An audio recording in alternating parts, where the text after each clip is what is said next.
नमस्कार साथीहरु, के तपाईहरुलाई थाहा छ कि नेपालले चीनसँग सीमा समस्या हल गर्नको लागि नेपालको आफ्नो केही जमिन चीनलाई दिएर उसको केही जमिन नेपालले लिएर जमिन सट्टापट्टा गर्ने काम विगतमा गरिसकेको छ। अनि इन्डियासँग पनि जमिन सट्टापट्टा गर्ने यस्तो काम पहिला विगतमा भइसकेको छ। यी कामहरु यति गुपचुप गरिए अथवा त्यो बेलामा सोशल मिडिया थिएन, यसरी प्रचारबाजी भएन र त्यो कुरो धेरै मानिसहरुलाई थाहा छैन अहिले। तर हालसालै प्रचण्डको भारत भ्रमणको अन्तिम दिनमा उनले जुन एउटा पत्रकार सम्मेलन गरे, त्यहाँनेर प्रचण्डले भनेको एउटा कुराले गर्दाखेरि नेपालमा तरङ्ग आयो, जसमा प्रचण्डले भनेका छन् कि नेपालको लिपुलेखतिरको जुन जमिन छ त्यो जमिन इन्डियालाई दिएर नेपालको पूर्वी सिमाना काँकरभिट्टाबाट बंगलादेशसम्म पुग्ने बाटो नेपालले लिनुपर्छ, जमिन सट्टापट्टा गर्नुपर्छ, त्यो कुरो इन्डियासँग गरिसकेको छु भन्ने खालको एउटा उनले कुरा राखे। यो कुरा चाहिँ पक्कै पनि कुरा भयो। विभिन्न विकल्पहरूको बारेमा किन नसोच्ने भन्ने कुरा भएको छ र त्यहाँ प्रधानमन्त्री मोदीसँग मात्रै होइन, हामी टिमै बसेको बेलामा पनि विकल्प बंगलादेश मोडेलको कुरा, बंगलादेशको लामो समयदेखि रहेको समस्या समाधान गर्न भारत बंगलादेशले जो सफलता प्राप्त गरे त्यो अनुभव हाम्रो लागि पनि हुन सक्छ भन्ने एउटा चर्चा त्यतापट्टि, त्यो नि एउटा विकल्प हो। अहिले त्यसमा कुनै निष्कर्ष होइन, त्यो पनि एउटा विकल्प हो भन्ने कुरा भयो। अर्को तपाईले भने जस्तै चाहिँ हामीलाई बंगलादेश जाने बाटो दिने कुरा पनि एउटा विकल्प। नेपालका विज्ञहरूले भन्ने पनि राख्नु भएको छ, हामीलाई बंगलादेश जाने बाटो त्यही जमिन बराबर दिने हो भने त सजिलै हल हुन्छ भन्ने चाहिँ नेपाली विज्ञहरूको लगातारको भनाइ छ। त्यो पनि एउटा विकल्प हो। त्यो कुरा बाहिरिने बित्तिकै बजार तात्न थाल्छ, मानिसहरू पक्ष र विपक्षमा कुरा गर्न थाल्छन्, संसदमा समेत यो कुरा उठ्छ र यसले चारैतिर बहस निम्त्याउँछ, यसको चर्को आलोचना सुरु हुन्छ। तर इन्डियाले अहिलेसम्म यसमा आधिकारिक रूपमा केही पनि प्रतिक्रिया भने जनाएको छैन। अब विगतमा भइसकेका यस्ता कामहरू, ती कामहरू कसरी भएका थिए, कस्ता खालको जमिन सट्टापट्टाको सन्धि नेपालले चीनसँग र इन्डियासँग गरेको थियो, अनि ती विवादमा छन् कि छैनन्, छन् भने ती विवाद अहिले किन सुनिँदैनन्, र अहिलेको त्यस्तै प्रकारको जमिन सट्टापट्टा गर्ने अथवा जमिनको सट्टामा बाटो पाउने जुन अहिले कुरा आएको छ त्यो किन यति बिघ्न विवादित बन्यो। अनि प्रचण्डले अहिले दिएको जुन इन्डिया बंगलादेशको जुन जमिन सट्टापट्टाको विषय छ त्यो विषय नेपालसँग कसरी सम्बन्धित छ। आउनुस् यो सबै समस्याको चिरफार गरौँ र यसको गुदीसम्म पुगौँ। सन् 1960 मार्च अथवा विक्रम सम्वत 2016 फागुन नेपालमा राजा थिए महेन्द्र अनि प्रधानमन्त्री थिए बीपी कोइराला। नेपाली कांग्रेसको 2/3 बहुमतको सरकार थियो त्यो बेलामा। एकातिर इन्डिया भर्खर ब्रिटिसहरूको चङ्गुलबाट स्वतन्त्र भएको थियो, हिमालवारीका सबै क्षेत्रहरू आफ्नो सुरक्षा घेराभित्र पर्ने भनेर नेपालमाथि विशेष दाबी पेश गरिरहेको स्थिति थियो इन्डियाले भने। त्यसको ठिक उल्टो उता चाइनातिर सशस्त्र सङ्घर्ष मार्फत माओ त्से-तुङले चीनको सत्ता हटाइसकेको अवस्था थियो, तिब्बत लगभग सिद्धिसकेको अवस्था थियो भने उसको आँखा अब नेपालतिर पर्दै थियो। उत्तर र दक्षिण दुवैतर्फबाट खतरा भएको स्थिति थियो त्यो बेलामा नेपाललाई। त्यो बेला नेपाल र चीन बीच धेरै ठुलो सीमा विवादहरू थिए। सिंगै सगरमाथा मात्रै होइन, सम्पूर्ण महालङ्गुर हिम श्रृङ्खला जुन छ त्यो सबै चाइनाले आफ्नो भएको दाबी पेश गरेको थियो त्यो बेलामा। प्रधानमन्त्री बीपी कोइरालाको स्तरको धेरै पटकका बैठकहरूले त्यो समस्या समाधान गर्न सकिरहेको थिएन। अन्त्यमा राजा महेन्द्र आफै गएर माओ त्से-तुङसँग फेस टु फेस गफ गरिसकेपछि अन्त्यमा सगरमाथा र नेपालको सिमाना, उत्तरतिरको सिमाना सल्टिएको थियो त्यो बेलामा। यो सबै घटनाहरूलाई मैले समेटेर एउटा बेग्लै भिडियो बनाइसकेको छु, विशेष गरी सगरमाथालाई फोकस गरेर बनाएको भिडियो छ, त्यो हेर्नु भएको छैन भने हेर्नु होला। अन्यत्र कतै पनि नभेटिएको एउटा विशेष CIA को रिपोर्ट पनि संलग्न गरेर मैले यो विषयवस्तु खोजपूर्ण बनाएको छु, रोचक छ, एकपटक हेर्नु होला। लिङ्क म तल डिस्क्रिप्सनमा राखिदिन्छु। यही बेला गरिएको चीन र नेपाल बीचको सम्झौता अनुसार नेपालले चीनको 2130 वर्ग किलोमिटरको जमिन, चीनको जमिन नेपालले आफूले लिने र आफ्नो देशभित्र पर्ने त्यस्तै खालको 1863 वर्ग किलोमिटरको जमिन चाइनालाई दिने एउटा जमिन सट्टापट्टाको सन्धि भएको थियो त्यो बेलामा महेन्द्रको पालामा। यो सँगै मैले देखाएको म्यापमा देखिए अनुसार पर्पल कलरको यो जुन भूभाग छ त्यो भूभाग नेपालले पाएको र खैरो यो स्ट्राइप भएको जुन भाग छ त्यो भाग नेपालले चीनलाई दिएको। भनेको यो पर्पल भाग चाइनामा थियो, नेपालतिर पर्यो, र यो स्ट्राइप भएको जुन भाग छ त्यो नेपालतिरको भूभाग थियो, त्यो नेपालले चाइनालाई दिएको थियो त्यो सन्धि अनुसार। यसो गर्दाखेरि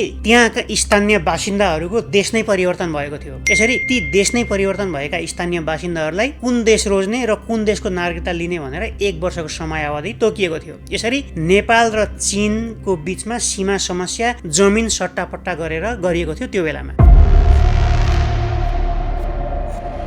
सन् 1920 अर्थात् विक्रम सम्वत 1976 जहाँ इन्डियातिर ब्रिटिसको राज थियो भने नेपालतिर चन्द्र शमशेर प्रधानमन्त्री भएको नेपालमा राणा शासन थियो। त्यो बेला अहिले नेपालको महाकाली नदी जुन छ त्यो नेपालको महाकाली नदी सँगैको शारदा ब्यारेजले ओगटेको जुन भूभाग थियो त्यो भूभाग पहिला नेपालको थियो, नेपालतर्फ पर्थ्यो। नेपालको त्यो भूभाग इन्डियालाई दिएर त्यसको बदलामा बर्दियाको, राजपुर र दाङको कोइलाबासको भूभाग इन्डियाबाट नेपालले लिएको थियो। अर्थात् त्यो बेलामा पनि जमिन सट्टापट्टा भएको थियो नेपाल र इन्डियाको बीचमा, तर त्यो बेलामा ब्रिटिस इन्डिया थियो। यसरी विगतमा इन्डिया र नेपालको बीचमा पनि जमिन साटासाट भएको छ, त्यो धेरै सुनिँदैन अहिले।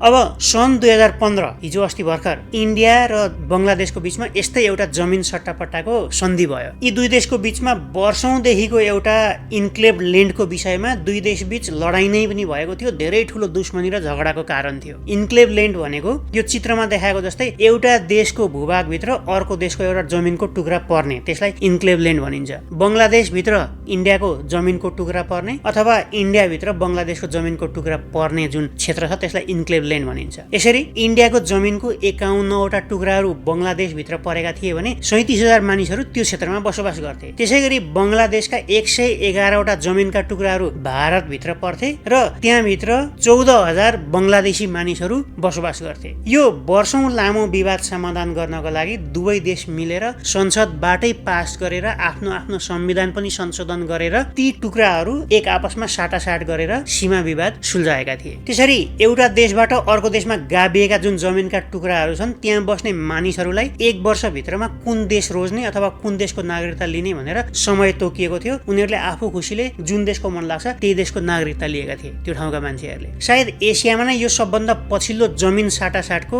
सौदा हुनुपर्छ। दुवै देशले यसलाई आफ्नो आफ्नो क्षेत्रको विन विनको रूपमा लिएका थिए। दुवै देशहरू खुसी थिए, त्यहाँका जनताहरू खुसी थिए। अब फर्कौं नेपालतिर। बङ्गलादेश मोडेलको कुरा, त्यो अनुभव हाम्रो लागि पनि हुन सक्छ।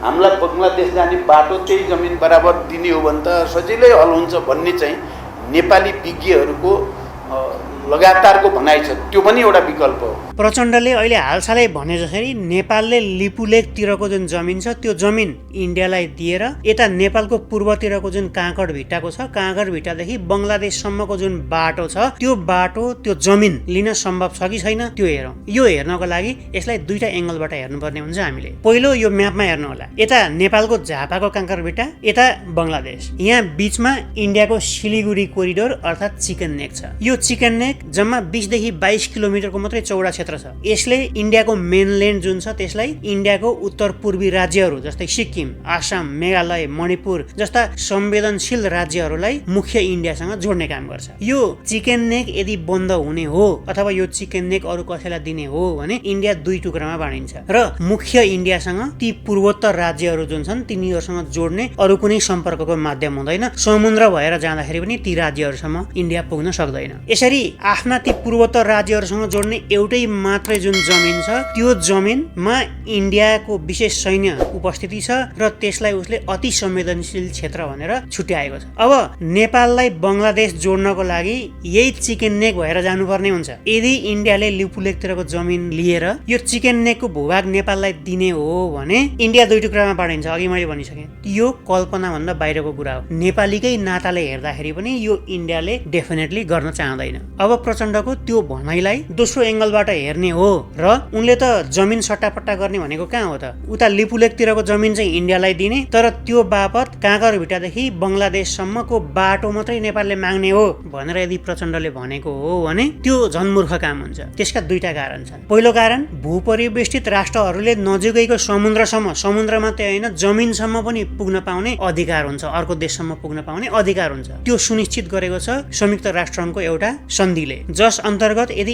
इन्डियाले नियम मान्छ र आफूलाई संयुक्त राष्ट्रसङ्घको एउटा सदस्य हो भन्छ भने उसले जसरी पनि नेपाललाई अर्को देशसम्म, यहाँनिर बङ्गलादेशको कुरा छ, अथवा समुद्रसम्म पुग्न पाउनको लागि आवत जावतका लागि नेपाललाई बाटो दिनुपर्ने हुन्छ। त्यो नेपालको अधिकार हो, इन्डियाले दानमा दिने होइन हामीलाई। यसको लागि नेपालको आफ्नो जमिन इन्डियालाई दिनुपर्ने कुनै पनि कारणै छैन। दोस्रो कुरो, सन् 1997 मा इन्डियामा आइके गुजराल प्रधानमन्त्री भएको बेलामा नेपाललाई बङ्गलादेशसम्म जान दिने भनेर एउटा बाटो छुट्याइएको छ छ त्यसमा दुई देशको बीचमा सन्धि नै भइसकेको छ। नेपालले त्यसलाई इन्डियासँग दरो रूपमा उठाउनु पर्थ्यो, उठाएको छैन। यहाँ नेपालको गल्ती देखिन्छ र नेपालले त्यो सन्धि भइसकेको बाटो अहिलेसम्म किन प्रयोग गर्न सकेको छैन, किन प्रयोग गर्दैन, भलै त्यसका केही डिफिकल्टीहरू छन् तर नेपालले प्रयोग गर्नु पर्थ्यो, त्यो नेपालले कुरा उठाउनु पर्थ्यो। जमिन यसको लागि दिनु पर्दैन। त्यसैले दुवै एङ्गलबाट हेर्दाखेरि प्रचण्डको यो कुरो युक्तिसँग देखिँदैन। जानेर बोलेका हुन्, नजानेर बोलेका हुन्, जनताको नारी छाम्नको लागि बोलेका हुन् अथवा इन्डियालाई खुसी पार्नको लागि बोलेका हुन्, गड नोज,